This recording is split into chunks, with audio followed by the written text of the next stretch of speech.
Saya kemudian kaget, tapi kemudian Yosua mengancam Yang Mulia. Kemudian istri saya menyampaikan dia kemudian melakukan perkosaan terhadap istri saya. Saya tahu kapan kamu bohong, kapan enggak. Cerita kamu nggak masuk di akal sih. Kalian karena buta dan tertuli, makanya saudara tidak mendengar dan tidak melihat.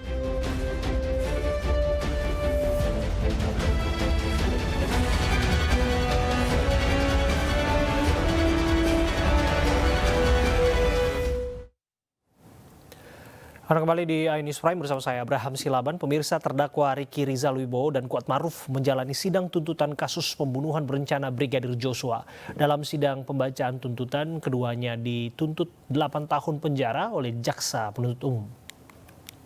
Tidak terdapat adanya hal-hal yang dapat membebaskan terdakwa dari pertanggungjawaban pidana ataupun tidak ditemukan adanya alasan-alasan pemaaf maupun alasan-alasan pembenar atas perbuatan terdakwa. Oleh sebab itu, terhadap perbuatan terdakwa tersebut, maka terdakwa wajib mempertanggungjawabkan. Dan untuk itu, terdakwa harus dijatuhi hukuman yang setimpal dengan perbuatannya. Sebelum kami sampai pada tuntutan pidana atas diri terdakwa, kami selaku jaksa penuntut umum dalam perkara ini wajib pula mempertimbangkan hal-hal yang kami jadikan sebagai pertimbangan mengajukan tuntutan pidana, yaitu hal yang memberatkan. Perbuatan terdakwa mengakibatkan hilangnya nyawa korban Nopriansah Yosua Huta Barat dan duka yang mendalam bagi keluarganya. Terdakwa berbelit-belit dan tidak mengakui perbuatannya dan memberikan keterangan di persidangan. Perbuatan terdakwa tidak sepantasnya dilakukan dalam kehidupannya sebagai aparatur penegak hukum. Hal yang meringankan, terdakwa berusia muda dan masih bisa diharapkan untuk memperbaiki perilakunya. Terdakwa sebagai tulang punggung keluarga dalam mencari nafkah. Terdakwa masih mempunyai anak-anak yang masih kecil dan membutuhkan bimbingan seorang ayah. Berdasarkan uraian-uraian tersebut di atas, maka kami jaksa penuntut umum dalam perkara ini menuntut supaya Majelis Hakim Pengadilan Negeri Jakarta Selatan yang memeriksa dan mengadili perkara ini memutuskan: 1. Menyatakan terdakwa Ricky Rizal Wibowo terbukti bersalah melakukan tindak pidana turut serta melakukan pembunuhan yang direncanakan terlebih dahulu, sebagaimana diatur dan diancam pidana dalam dakwaan primer pasal 340 KUHP junto pasal 55 ayat 1 ke 1 KUHP. 2. Menjatuhkan pidana terhadap terdakwa Ricky Rizal Wibowo dengan pidana penjara selama 8 tahun dikurangi selama terdakwa menjalani tahanan sementara dengan perintah terdakwa tetap ditahan. Oleh sebab itu, terhadap perbuatan terdakwa tersebut, maka terdakwa wajib mempertanggungjawabkan dan untuk itu terdakwa harus dijatuhi hukuman yang setimpal dengan perbuatannya. Sebelum kami sampai pada tuntutan pidana atas diri terdakwa, kami selaku jaksa penuntut umum dalam perkara ini wajib pula mempertimbangkan hal-hal yang kami jadikan sebagai pertimbangan majukan tuntutan pidana, yaitu hal yang memberatkan. Perbuatan terdakwa Kuat Ma'ruf mengakibatkan hilangnya nyawa korban Nopriansah Yosua Huta Barat dan duka mendalam bagi keluarga korban.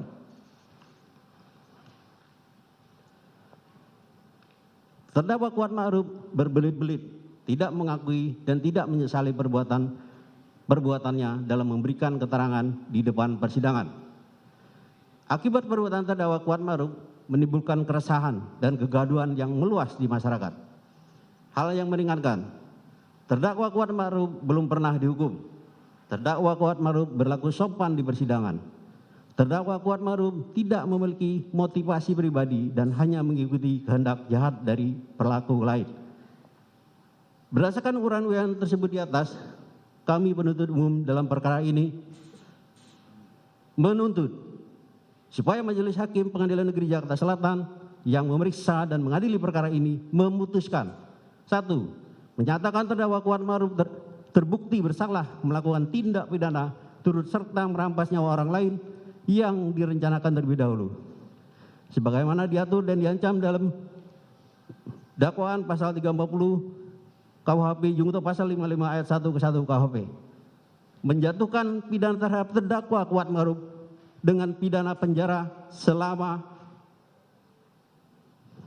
8 tahun dikurangi masa penangkapan dan menjalani tahanan sementara dengan perintah terdakwa tetap ditahan. Menyatakan barang bukti berupa huruf A sampai dengan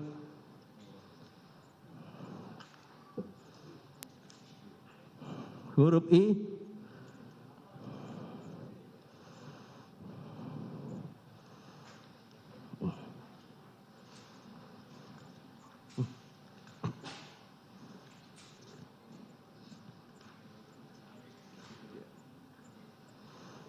dikembalikan kepada penuntut umum untuk dipergunakan dalam perkara pidana atas nama terdakwa Ricky Rizal Wibowo dengan nomor register perkara PDM 245-JKTSL-10-2022. Menetapkan supaya terdakwa dibebani membayar biaya perkara sebesar Rp5.000.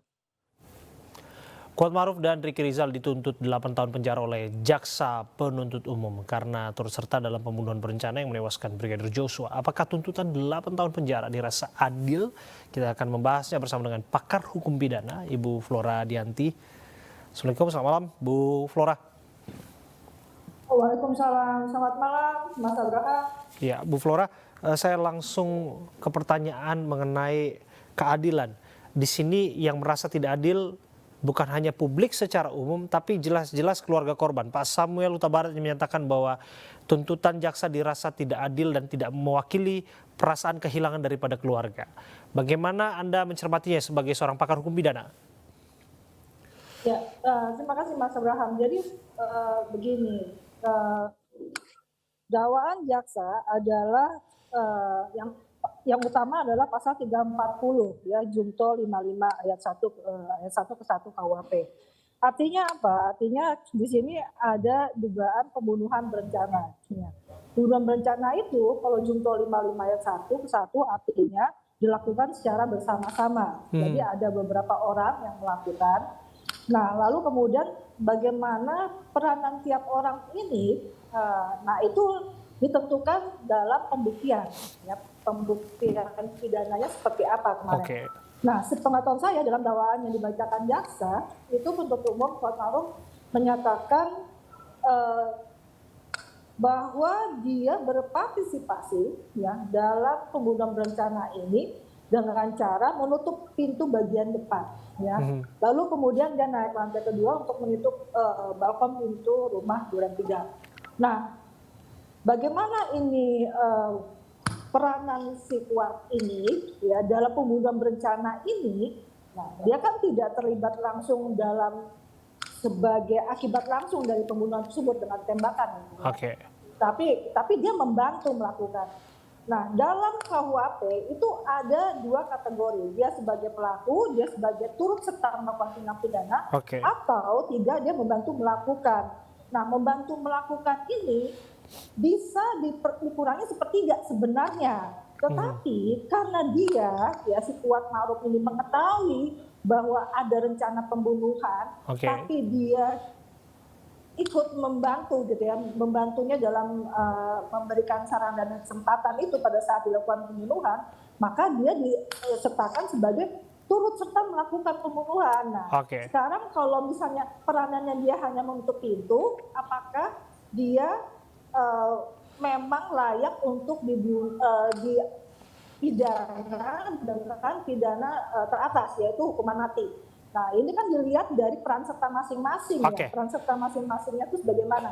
Nah, di sini kita lihat dari pembuktiannya sendiri, itu satu. Yang kedua untuk Ricky Rizal itu dia seperti delik komisi. Dia seharusnya melakukan pencegahan atau penghindaran, tetapi malah turut membantu setelah setelah tahu bahwa akan ada pembunuhan, dia tidak menghalangi. Jadi sebenarnya dia tidak melakukan sesuatu, malah dia dipidana gitu loh. Nah, itu mungkin satu pertimbangan hakim tersendiri, sehingga kemudian peranan masing-masing orang-orang ini dibagi-bagi. Nah, yang saya yakin ya nanti pada saatnya saya yakin siapa sih yang paling dekat ya sebagai kausalitas terdekat yang menyebabkan orang ini meninggal, itu pasti bisa dikenakan baru tuntutan yang teratas, yaitu bisa saja hukuman mati gitu loh. Di sini ini kita bicara tentang pembuktian ya. Jadi itu juga nanti akan lihat niatnya mens rea, termasuk juga motifnya nanti akan dibuktikan di sana ya Bu Flora. Tapi bagaimana kemudian dengan sosok Ricky Rizal dan juga Kuat Maruf yang terlewat mungkin adalah mereka yang menyimpan dalam tanda kutip dan turut dalam skenario Verdi Sambo. Apakah di sana karena faktor relasi kuasa mereka tidak bisa menghindar, atau jangan-jangan ada hukum pidana yang seharusnya bisa menjerat mereka lebih berat lagi karena mereka mengetahui ada pembunuhan, bahkan seharusnya Ricky Rizal bisa bercerita, bahkan bisa mengungkapnya kepada pihak yang berwenang, namun dia tidak melakukannya. Nah, itu justru merupakan suatu pertimbangan hakim yang tidak membuat bahwa Ricky Rizal ini ataupun Kuat Maruf mendapatkan alasan pembenar atau alasan pemaaf sehingga dia dapat terhindar dari pemidanaan. Gitu loh. Jadi turut serta ini di sini makanya dimasukkan ke dalam sebagai pelaku turut serta. Turut serta karena apa? Karena dia mengetahui ada peristiwa perencanaan pembunuhan, tapi mereka tidak menghalangi, tapi membantu walaupun membantunya sedikit. Makanya mungkin itu menjadi pertimbangan hakim. Nah nanti pada saatnya mungkin untuk pelaku utamanya ya, pelaku utama atau intelektual dadernya atau mungkin pelaku yang dianggap sebagai think tank-nya itu bisa dikenakan tuntutan teratas begitu. Nah ini tergantung kepada bagaimana sih peran masing-masingnya. Justru kalau mereka sampai ini menurut pandangan saya ya, kalau misalnya sampai dikenakan ada alasan pembenar atau alasan pemaaf, alasan pemaaf sehingga mereka sampai tidak dikenakan pidana, nah itu menurut saya itu baru mencederai rasa keadilan menurut saya. Terima kasih atas waktu Anda dan keterangan Anda, Bu Flora Dianti, pakar hukum pidana, sudah hadir dan menjelaskannya kepada kami. Pemirsa, ruang sidang Pengadilan Negeri Jakarta Selatan yang menyidangkan kasus pembunuhan Brigadir Joshua mendadak ramai diserbu emak-emak. Mereka sengaja datang dan mengaku sebagai fans berat Richard Eliezer atau Baradae. Ruangan utama Pengadilan Negeri Jakarta Selatan diserbu emak-emak fans Richard Eliezer atau Baradae saat ingin dilaksanakan sidang. Para fans Eliezer rela berdesak-desakan dan saling dorong demi mendapatkan tempat duduk saat persidangan dimulai. Bahkan sepatu salah satu emak terlepas karena terinjak. Seorang bapak-bapak yang sudah duduk di dekat pintu masuk pun terkejut oleh aksi ibu-ibu tersebut. Video ini diunggah oleh salah satu pengguna aplikasi TikTok dan viral di media sosial.